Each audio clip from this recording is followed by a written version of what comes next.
Hello and welcome to Fact Check Moment on Splash FM 105.5 Ibadan. This program was designed to help us scrutinize claims in public space with the intent on ascertaining their veracity and to facilitate the ethos of truth in journalism and enhance media literacy in Nigeria. And it is brought to you by Dubawa 2021 Fellowship in partnership with Splash FM. I am Michael Olatunbosun. Today, some people claimed Nigeria's 1940 amalgamation expired after 100 years. Is this true? Recently, for about 10 years now, the debate about the union and unity of Nigeria has gathered so much traction. Both the political class and the members of the academia have perpetually propounded theories and narratives about why the nation has remained everything but one. For many, including researchers, analysts and commentators, the problem of Nigeria was and is the forceful merger of the northern and southern Nigeria by the British Colonial government. Termed the mistake of 1914, the amalgamation is perennially described as the undoing of the entity called Nigeria.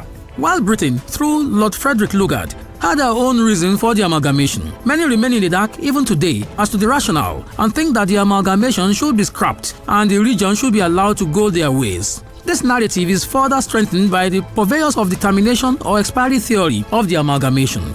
In recent times, many agitators claim that the 1940 amalgamation of northern and southern Nigeria was an agreement to merge endorsed by the peoples of those regions. Many today, in fact, since 2014, said that there was an ouster or severance clause inserted into the amalgamation treaty and that it has since expired. One of such is Konye Obaji Ori, who wrote in 2013 that the British Edict of 1914 expired by 31st December of that year, and we would need to agree either to extend it or not. According to him, I quote now, the document that amalgamated Nigeria into one country would expire. The British Colonial Edict of 1914 could be renewed or denounced. End of quote.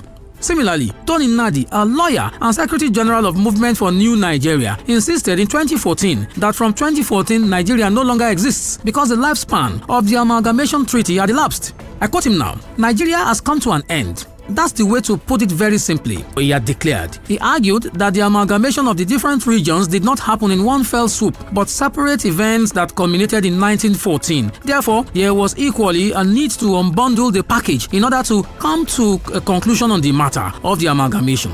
The British didn't get the territory overnight. The Treaty of Lagos was in 1861 and in some places they conquered. They got treaties all around. They now started consolidating and merging them as far as 1906. It was in 1906 that they could put all of what they got, the oil rivers here, Lagos there, they put it together as Southern Protectorate, and then it was in 1914 that they completed the processes because they thought the amalgamation could happen overnight. It was a whole series of processes. They had to merge the legal system, the tax system, and all of that. In 1914, they consolidated all of these things into one sheet to become what we now call the amalgamation he had submitted. This perspective is echoed by Paul Eric, who wrote in 2016, and I quote, and also because the amalgamation in 1914 was by treaty. Obviously, in international law, any treaty that is not dated expires after 100 years and invariably marks the end of the country as it ceases to be legal entity, end of quote. However, Paul Eric seems to be alone in this theory as this researcher examined tomes of literature on the amalgamation,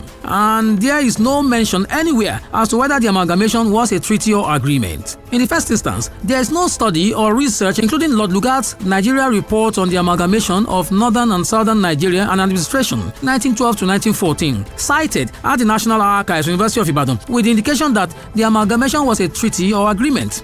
The dictionary defines a treaty as an agreement or arrangement made by negotiation or contract in writing between two or more political authorities such as states or sovereigns, formally assigned by representatives duly authorized and usually ratified by the law-making authority of the state. There is no available record to testify to this. But in the case of the amalgamation, what appears more credible is the fact that it was an administrative fiat of Nigeria by the British colonialist overlord for economic and administrative convenience. Speaking on this matter, a professor in the Department of History, University of Ibadan, Professor Rashid Olaniyi, explains the basis of the amalgamation. I quote him now, the unification of a country can come in any form. Some achieve unification of diverse territory through warfare and when they settle at the end of the day and then unite. In other forms, it could have been through colonization just like we have it in Nigeria. End of quote. Historians Matthias Isiani and Ngozika Obiani also argue that, I quote, the two protectorates were culturally apart, yet in 1914 Lord Frederick Lugard amalgamated them. End of quote. An indication that the amalgamation was a unilateral creation